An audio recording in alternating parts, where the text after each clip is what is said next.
Cette étagère m'a coûté 1500 €. Et pourtant, elle ne m'a jamais rapporté un seul centime. Elle n'est pas en or massif ni designée par Louis Vuitton. C'est juste un produit que j'ai voulu lancer sur Amazon. J'avais trouvé une niche, j'ai bossé avec un designer, trouvé un fournisseur et même fait un sondage. Et au final, je ne l'ai même pas lancé sur Amazon. Dans cette vidéo, je te montre tout le processus que j'ai suivi pour créer un produit unique de A à Z. Tu vas voir ce qui a fonctionné, ce que j'ai raté et apprendre les leçons concrètes que tu pourras appliquer à ton propre produit. Pas de méthode miracle, pas de bullshit. Juste la réalité de ce que c'est que de créer un vrai produit différencié et ce que ça coûte en temps, énergie et en argent. Étape 1, trouver la niche et repérer l'opportunité. Alors la première étape est déjà de trouver un produit qui a du potentiel. Alors pour ça, j'ai pas vraiment de secret. J'ai déjà fait une vidéo sur les recherches de niche, donc je vous la mettrai en haut quelque part pour vous montrer un petit peu les méthodes que j'utilise. Mais on va dire que la plupart du temps, je me balade simplement sur Amazon et en cliquant sur des produits à droite à gauche, je finis par tomber sur des trucs improbables ou des trucs qui m'intéressent et après, de fil en aiguille, je tombe sur des niches qui ont du potentiel. Du coup, à ce moment-là, je me baladais dans la catégorie des produits de bureau et je suis tombé sur ce produit-là qui m'a un peu interpellé. Parce que je trouvais ça assez innovant, on va dire. Donc en fait là, comme vous pouvez voir, c'est une étagère pour bureau où en fait on n'a pas besoin de faire de fixation, ça se met avec un espèce de serre-joint qu'on voit ici. En fait, je venais d'acheter un bureau, vous savez, ceux qui montent et qui descendent. Très bien, d'ailleurs, je le recommande, c'est un excellent achat. Mais le problème, c'est qu'il n'y a pas de rangement.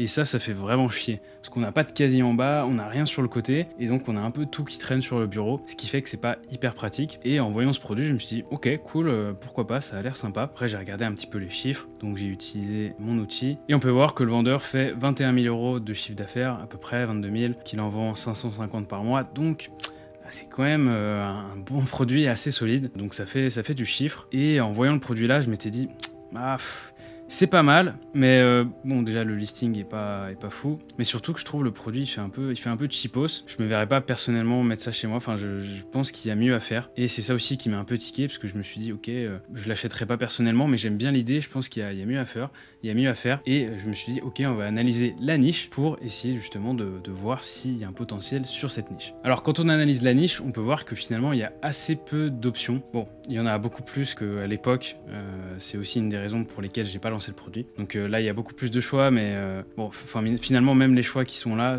reste à peu près la même chose. Là, vous voyez, c'est un espèce de copier-coller 10 balles moins cher. La classique chinoise, comme on dit chez nous. Et là, c'est à peu près pareil. Vous voyez, ils ont juste changé la couleur du bois, mais c'est plus ou moins le même produit avec le même système de fixation et quelques petites variations comme celle-ci. Mais ça reste assez...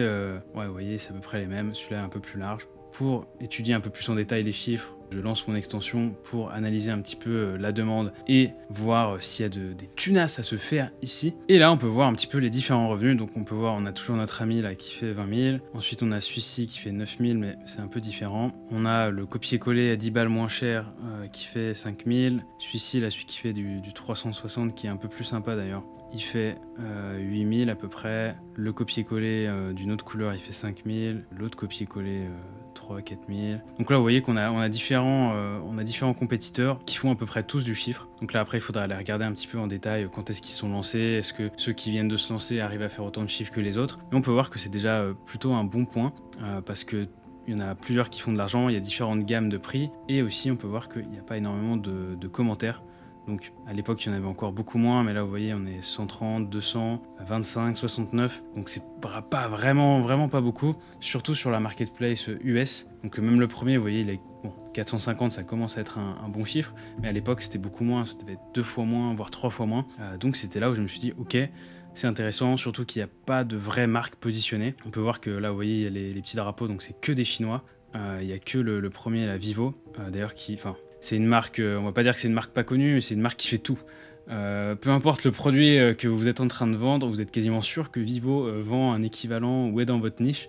C'est une espèce de grosse société qui vend énormément, qui a un catalogue gigantesque, mais c'est pas le sujet ici. Partons de ce postulat-là, donc il y avait du chiffre, il y avait assez peu de choix, il y en avait vraiment moins que maintenant, peut-être seulement 3-4 compétiteurs. Et surtout aussi, il y avait des reviews qui étaient un peu moins bonnes encore que maintenant. Et donc les gens disaient voilà, le produit il est trop petit, il a tel ou tel défaut, le bois fait un peu cheap.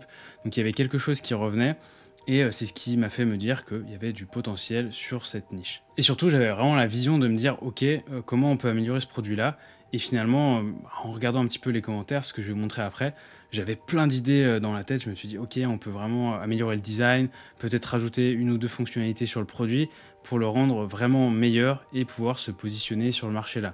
Bien entendu, l'objectif, c'est pas de faire un énième copier-coller comme les Chinois font et de baisser le prix, parce que ça, c'est une course vers le bas. Donc là, vous voyez, ils sont tous en train de se positionner sur du 29,99, 31 et à mettre des coupons pour, pour essayer de gratter.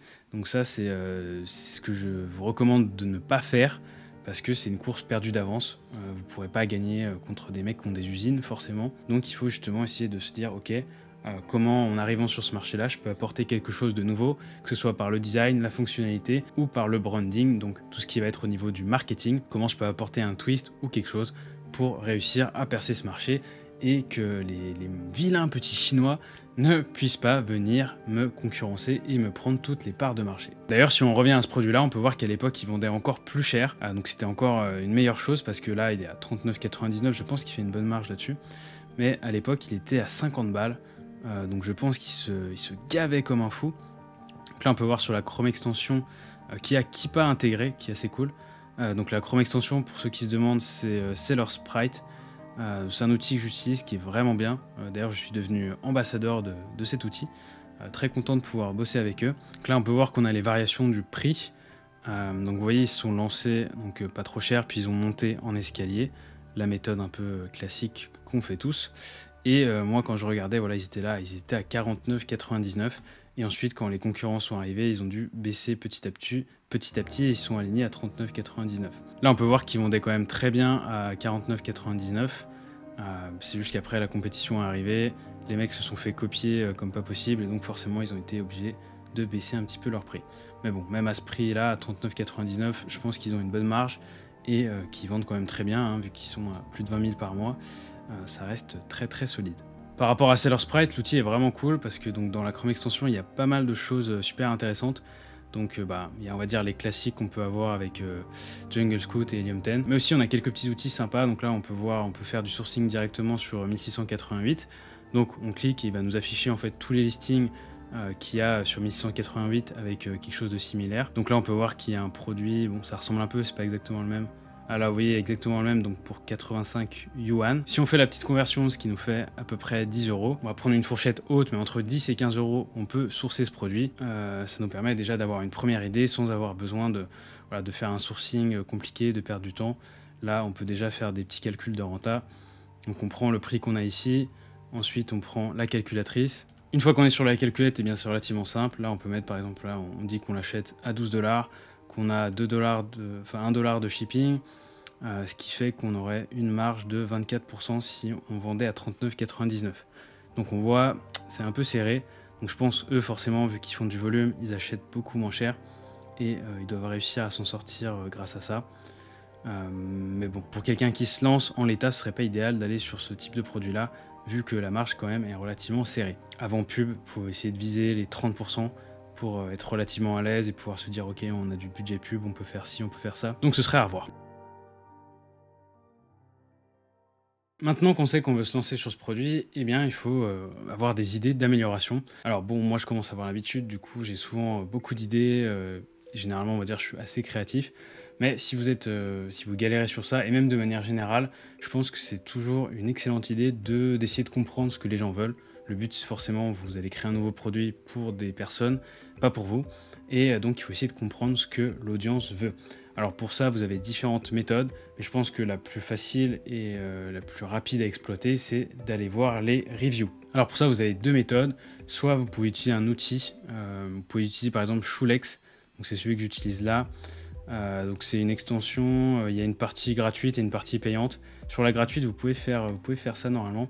Donc là, vous faites Review Analysis. Ce que va faire l'outil, c'est qu'il va récupérer toutes les reviews du listing et essayer de vous faire un résumé avec de l'IA pour vous aider justement à mieux comprendre l'avatar client. Donc là, on peut voir que c'est majoritairement des hommes qui achètent ce produit-là, qu'il y a quand même des étudiants, que c'est forcément pour un home office, donc pour travailler à la maison, pour s'organiser.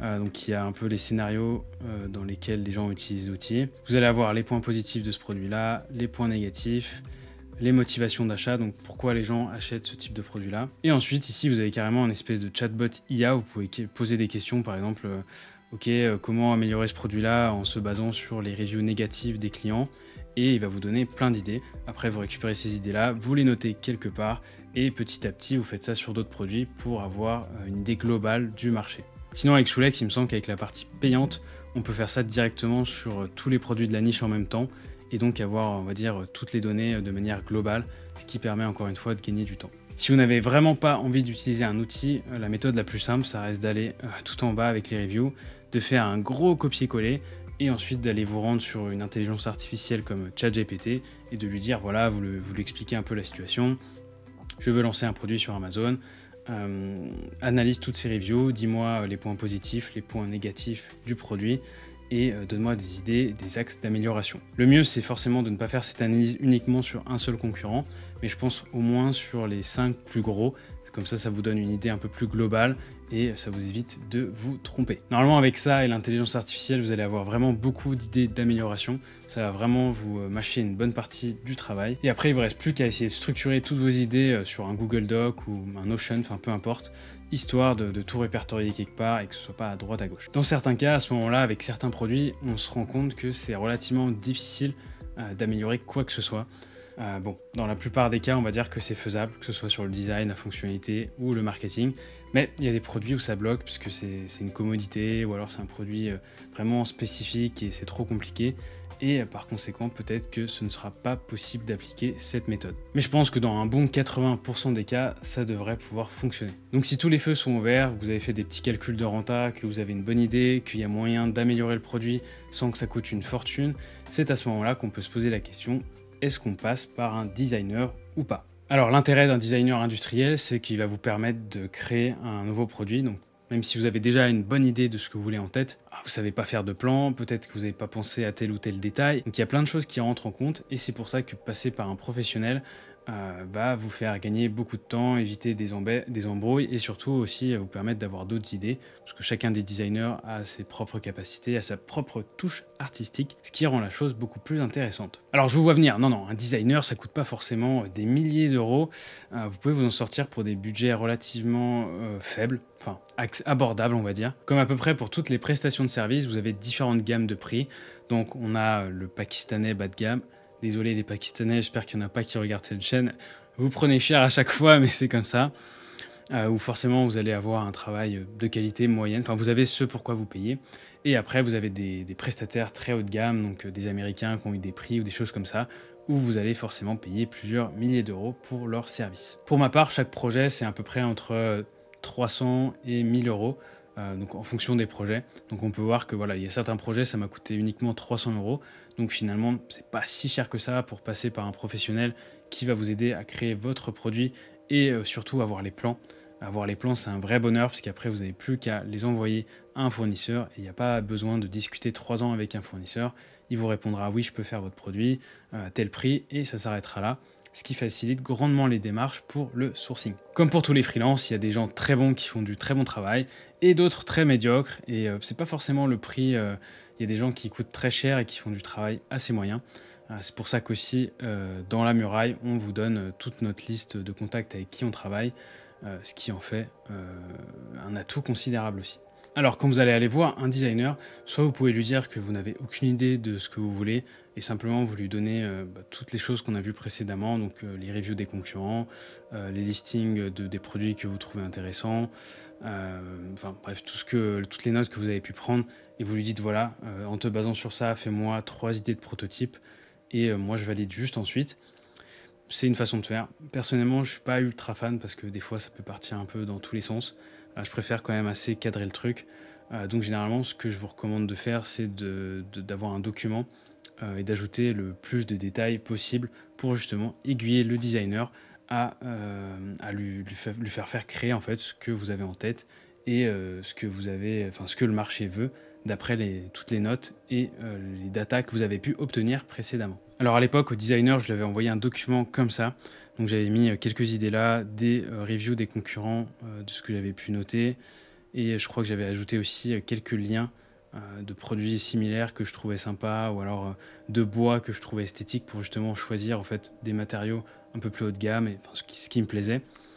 Donc bon, là vous voyez c'est pas mal, mais c'est pas suffisant. Maintenant, ce que je fais, c'est que j'ai carrément un document entier. Alors ce document, ça permet justement d'aller mettre toutes ces infos. Là, c'est un template que j'ai fait pour les élèves de la formation. Donc en fait, vous voyez dans ce tableau, dans ce document-là, on va avoir une petite introduction, les dimensions qu'on veut avoir. Par exemple, si on vend sur Amazon, bah, on ne veut pas que ça dépasse certaines dimensions. Si on veut rester, par exemple, on ne veut pas faire de l'oversize, bah, on dit voilà, faut pas que ça dépasse telle dimension. Là, on donne aussi maintenant des prototypes papier. Donc généralement, c'est un espèce de dessin qu'on fait à la main pour expliquer à peu près ce qu'on veut. Ça permet pareil de donner des idées. Et aussi, on utilise pas mal l'IA pour essayer de mettre une sorte d'image pour aider la personne à visualiser en face, donc pour que le designer comprenne bien ce qu'on veut. Voilà, on dit par exemple, voilà, je veux que l'étagère soit plus grosse avec un bois assez sympa qui ressemble à du noyer. Et ben, on peut faire ça grâce à l'IA et ça permet pareil d'aiguiller le designer. Ensuite, on lui donne tous ces autres éléments-là pour lui faciliter le travail et faire en sorte qu'il crée le meilleur produit possible. Du coup, ce que j'avais fait à l'époque, c'est que j'avais trouvé un designer sur la plateforme Upwork. Et donc la première phase, voilà, je lui ai donné en fait le document que vous avez vu juste avant. Je lui avais dit un peu voilà ce que je voulais, l'esprit. Je lui avais donné un exemple d'une marque que je trouvais intéressante qui faisait des produits en bois dans le style. Et du coup, je lui ai demandé si on pouvait faire 3 concepts. Et donc c'est ce qu'il a fait là, vous voyez, il me fait un premier concept comme ça, en m'expliquant un petit peu l'idée du design qu'il avait en tête, en me montrant un peu un exemple de ce à quoi, de quoi il s'était inspiré en fait pour faire ce truc-là. Et ensuite là un deuxième exemple, donc c'est, vous allez le reconnaître, c'est celui qu'on a fait. Et un dernier ici. Non, c'est le même. Bon, il y en avait un troisième. Hop, il est là. Donc là, vous voyez, pareil, une inspiration un peu différente. À chaque fois, il y a des spécificités propres à chaque design. Certains, il y en a des fonctionnalités qui diffèrent, mais c'est surtout, on va dire, sur ce produit-là, basé sur le design et donc l'esthétique. Et à ce stade-là, l'idée, c'est de choisir le prototype qui a le plus de chances de percer. Là, pareil, vous pouvez faire soit à l'instant en vous disant, ok, celui-là a le plus de chances de fonctionner, ou alors j'estime que celui-ci est mieux pour telle ou telle raison. Ou si vous n'êtes pas sûr de votre coût, vous pouvez également faire un sondage. Donc vous mettez les 3 prototypes que vous avez là, peut-être un concurrent ou 2, pour essayer d'avoir une idée si vous allez battre votre concurrent ou pas. Donc moi j'étais parti sur celui-ci pour plusieurs raisons, notamment parce que je trouvais le design était plus ergonomique, un peu plus allégé, c'était plus facile pour le mettre en mode à l'envers, parce que c'est un produit qu'on peut mettre aussi sous le bureau, donc ce système était mieux. Et au niveau de l'esthétique, je trouvais que c'était pas mal, ça faisait un peu, ça faisait premium, il y avait un feeling un peu, pas Ikea, mais on va dire nordique, qui matchait pas mal avec tous les bureaux. Et du coup, je me suis dit, allez, on va là-dessus. Maintenant, je pense que je ferai quand même un sondage avec d'autres méthodes avant de me lancer directement. Mais à l'époque, c'est ce que j'avais fait comme ça. Une fois que vous avez validé le concept que vous souhaitez, donc là l'objectif ça va être de créer un rendu 3D. Donc il y a différents types de fichiers qui existent. Je ne vais pas rentrer dans le détail là parce que ça risque d'être un peu trop long. Mais en gros ce qu'on veut là à ce stade-là, c'est d'avoir une idée de ce à quoi pourrait ressembler le produit s'il existait vraiment. Donc là vous voyez on a un premier rendu, ce qui nous permet un petit peu de se rendre compte de ce à quoi pourrait ressembler le produit. Après on a fait un autre où il y a les matériaux. Donc là on n'a pas les matériaux mais on a une idée de la forme, et il y a aussi des premiers plans qui vont commencer à se faire. Là pareil, on a un deuxième rendu, donc cette fois-ci on est un peu plus précis. On peut voir qu'on a le système de fixation, on a un peu plus de détails, on voit les trous, on peut ajuster les étagères comme on veut, on a une meilleure idée des matériaux, des proportions, on a quelque chose de plus fin, on arrive sur quelque chose qui commence à être un vrai produit, on va dire. Et également, il y aura un autre type de fichier que vous aurez probablement besoin, c'est un fichier step. Donc en gros, c'est une espèce de rendu 3D comme dans un jeu vidéo. En fait, vous avez un fichier, vous pouvez voir le produit, tourner autour, voir tous les angles en fait. Et il y a également toutes les cotes pour les fabricants, pour qu'ils aient en fait le détail des dimensions, etc. Et pour finir, l'étape ultime, c'est le plan technique, donc c'est-à-dire le plan qui va permettre aux fabricants de faire votre produit. Donc là, vous voyez, c'est un plan vraiment complet où on a toutes les dimensions, donc toutes les spécifications du produit. Donc c'est ça qui va vous permettre ensuite d'aller voir un fournisseur et de lui dire, ben voilà, je veux faire ce produit-là, est-ce que vous pouvez le faire, combien ça coûte, etc. Et ce qui est bien, c'est que du coup, il n'y a plus de barrière de la langue, parce que ça, n'importe qui... même un Chinois ou un Indien à l'autre bout du monde peut comprendre ce plan-là sans parler anglais ou autre langue. Il a juste à... Voilà, n'importe quel designer, il va comprendre ce document et va pouvoir vous faire un devis en fonction. Ce qui est donc vraiment pratique. À ce stade-là, c'est là où j'ai commencé à me dire, bon, ok, j'avais quelques doutes parce que je commençais à faire un peu de sourcing, je voyais que les prix étaient quand même relativement élevés, et je me suis dit, bon, j'ai pas envie de me planter, comment je pourrais faire pour essayer de valider mon idée? Et c'est à ce moment-là que je me suis dit, ok, il faudrait que je teste un truc comme un sondage par exemple. Et donc il y a différents moyens d'essayer de valider son idée, mais je trouve que les sondages c'est relativement bien parce que c'est rapide, ça coûte pas si cher, et ça permet aussi d'avoir beaucoup de données avec des gens d'un peu de partout. Donc c'est un bon moyen de pouvoir prendre des décisions. Donc à l'époque j'avais fait un sondage sur un site qui s'appelle PickFu. C'est pas trop mal, mais on va dire que maintenant c'est pas ce que je recommanderais, parce qu'il y a des outils beaucoup plus poussés, beaucoup plus évolués qui permettent de faire vraiment des vrais sondages qui prennent tout en paramètres. Donc là vous voyez c'est un sondage assez basique où on va demander aux gens voilà, si vous étiez en train d'acheter une étagère pour bureau sur Amazon, quel est le produit que vous allez choisir et pourquoi. Donc là dans ce cas de figure là, on peut voir que j'étais content parce que mon produit a gagné. Donc là j'avais fait que 30 personnes, donc on peut voir que j'ai eu 22 votes et l'autre, donc le concurrent principal, le Vivo qu'on a vu au début, il avait eu que 8 votes. Et en gros dans les justifications des gens en dessous du sondage, il y a plein de gens qui doivent justifier leur choix. Donc ce qui revenait c'était que le produit était un peu plus large, la couleur du bois était plus sympa, le fait qu'on puisse avoir 3 étagères au lieu de 2 était aussi un plus parce que ils avaient plus d'affaires à mettre en plus sur l'étagère. Donc il y avait plein d'éléments comme ça qui permettaient de bien comprendre. Et voilà, ça m'a un peu rassuré. Je me suis dit ok, c'est une bonne chose, ça a l'air d'être une bonne idée. Donc là on peut voir à droite que j'avais déjà le prototype du produit. Enfin j'avais payé le fournisseur pour faire le prototype du produit. Et je lui ai demandé de prendre une photo pour moi. J'avais détouré donc c'est un peu dégueulasse, mais l'idée est là, mais on peut aussi mettre un rendu 3D à la place d'une vraie image, comme ça fait à peu près la même chose. Mais comme je vous le disais, maintenant il y a des outils beaucoup plus puissants qui permettent carrément de simuler une marketplace. Donc la personne a l'impression vraiment d'être comme sur Amazon. On peut mettre 4 à 5 concurrents au lieu d'un seul, et on peut mettre aussi d'autres paramètres, parce que là on n'a que les images, mais on peut mettre aussi le prix, les reviews, les badges vendeurs. Et donc avec tout ça, on peut tester vraiment plein de choses et essayer de comprendre en fait ce qui déclenche le clic et pourquoi les gens achètent ce type de produit, ce qu'ils veulent absolument avoir, ce qu'ils veulent pas avoir. Et avec toutes ces données-là, on peut affiner son idée, retravailler ensuite avec son designer sur les éléments qui sont à corriger. Également aussi, ça permet d'avoir des axes d'idées ou d'amélioration pour l'image principale. Parce que certaines personnes vont vous dire, ok, j'arrive pas à me rendre compte des dimensions, si c'est plus grand, si c'est plus petit. Et donc pareil, voilà, on peut se dire ok, sur l'image principale peut-être faut mettre un objet sur l'étagère pour qu'on arrive à se rendre compte des dimensions. Enfin il y a plein de choses comme ça qui peuvent émerger de ce type de sondage. En plus de vous permettre de pouvoir valider votre idée avant de lancer la production, ça vous permet d'avoir énormément de données. Donc là il n'y avait que 30 personnes, mais je recommande vraiment d'aller chercher au moins 100, 150 personnes pour avoir vraiment beaucoup de données et d'avoir aussi un résultat statistique un peu plus significatif. Et après, avec tout ça, normalement, vous êtes prêt à passer aux choses sérieuses, on va dire. Maintenant, on arrive à l'étape du sourcing. Parfois, ça peut être très simple et parfois très compliqué. Et pour ce produit-là, ça avait été vraiment une tâche ardue. Parce que du coup, j'avais commencé, donc là, j'avais les plans, j'avais tout.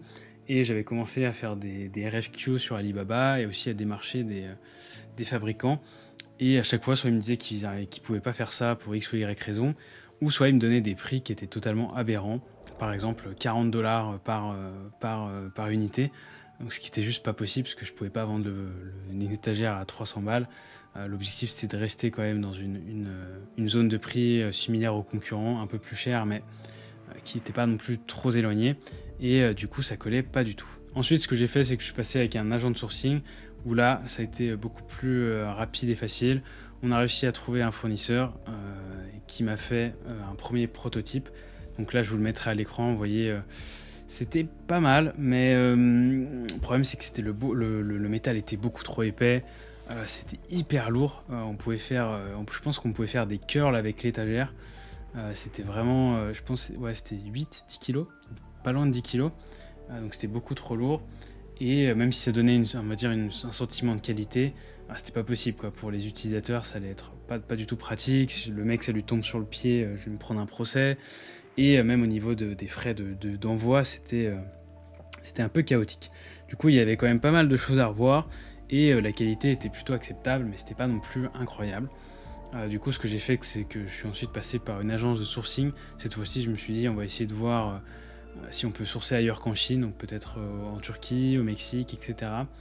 Et finalement, il s'est avéré qu'on a trouvé un autre fournisseur en Inde. Et cette fois-ci, on s'est dit, ok, pareil, on va refaire un prototype pour essayer de voir si on peut avoir quelque chose de mieux. Et cette fois-ci, c'est le prototype que vous pouvez voir ici, où là, on arrive sur un produit fini qui est vraiment sympa. Le métal est beaucoup moins lourd, donc on a revu aussi avec le designer comment on pouvait faire pour justement améliorer le produit. Vous pouvez voir la différence avec l'autre, c'est qu'on a supprimé les barres en métal qui étaient au milieu. Le but c'était d'essayer d'alléger la structure au maximum pour enlever du poids. Et on a diminué l'épaisseur du métal pour avoir quelque chose pareil d'un peu plus pratique et moins cher en termes de frais de livraison, tout en gardant quand même quelque chose de solide, robuste et qui se casse pas, voilà, qui soit stable. Donc le but, voilà, c'était d'essayer de trouver un peu l'équilibre. Ça n'a pas été une chose facile, on a eu plein d'allers-retours avec le designer. Bon, je ne vais pas vous montrer les messages à l'écran, mais on a parlé pendant un moment.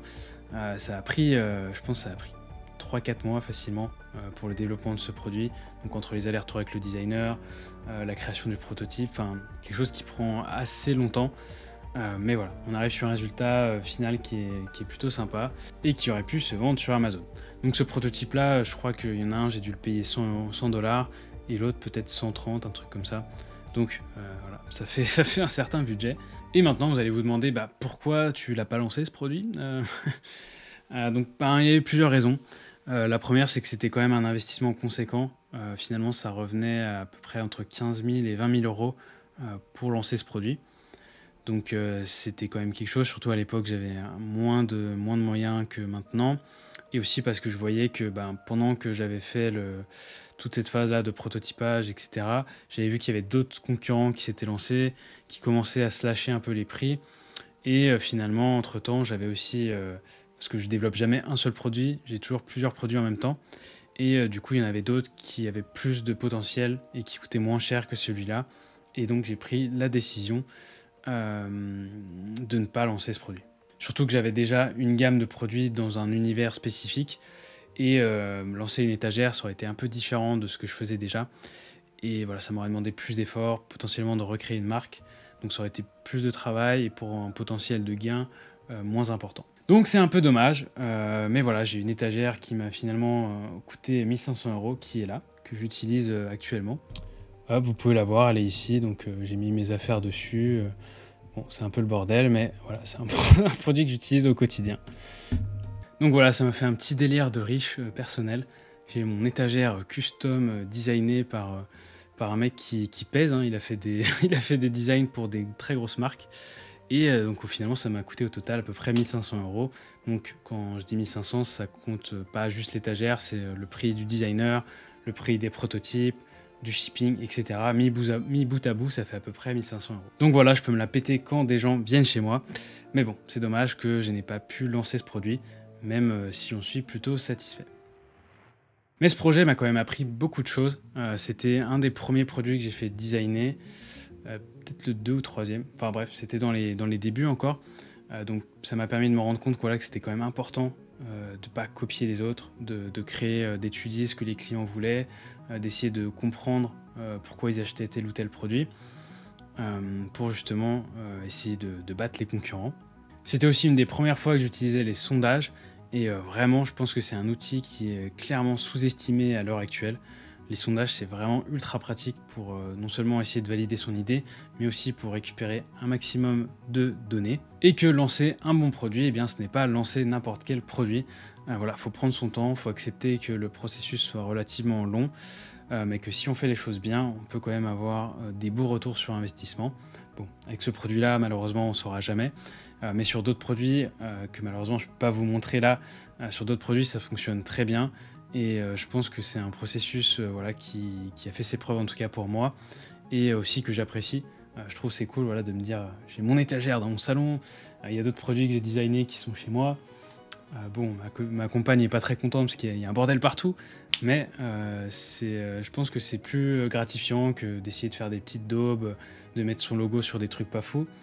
C'est un vrai travail, mais c'est récompensé au bout du compte. Donc, finalement, le retour sur investissement avec ce produit est catastrophique, mais j'ai gagné beaucoup d'expérience, j'ai appris beaucoup de choses. Ça a été un projet vraiment intéressant à faire. J'espère que ce petit partage vous en apprendra un peu plus sur mon processus, sur comment faire un produit vraiment différent et unique, et que ça vous donnera vous aussi envie de faire la même chose et d'essayer de passer cette barre de simple vendeur Amazon de Babiole à un vrai vendeur qui fait les choses correctement.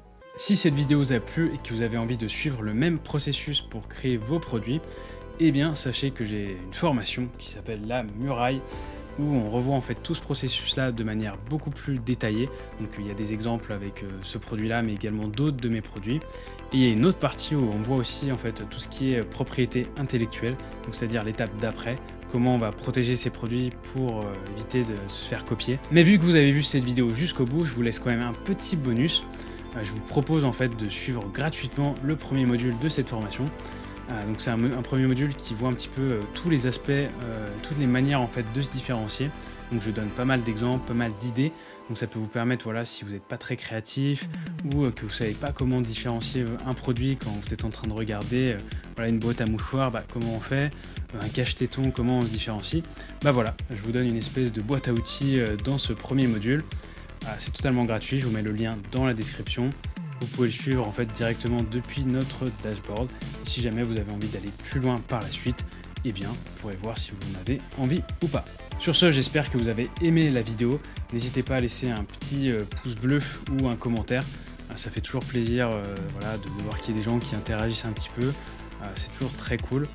Et j'espère qu'on se retrouve très bientôt pour une prochaine vidéo ou sur le Discord communautaire. C'est fini. Cassez-vous.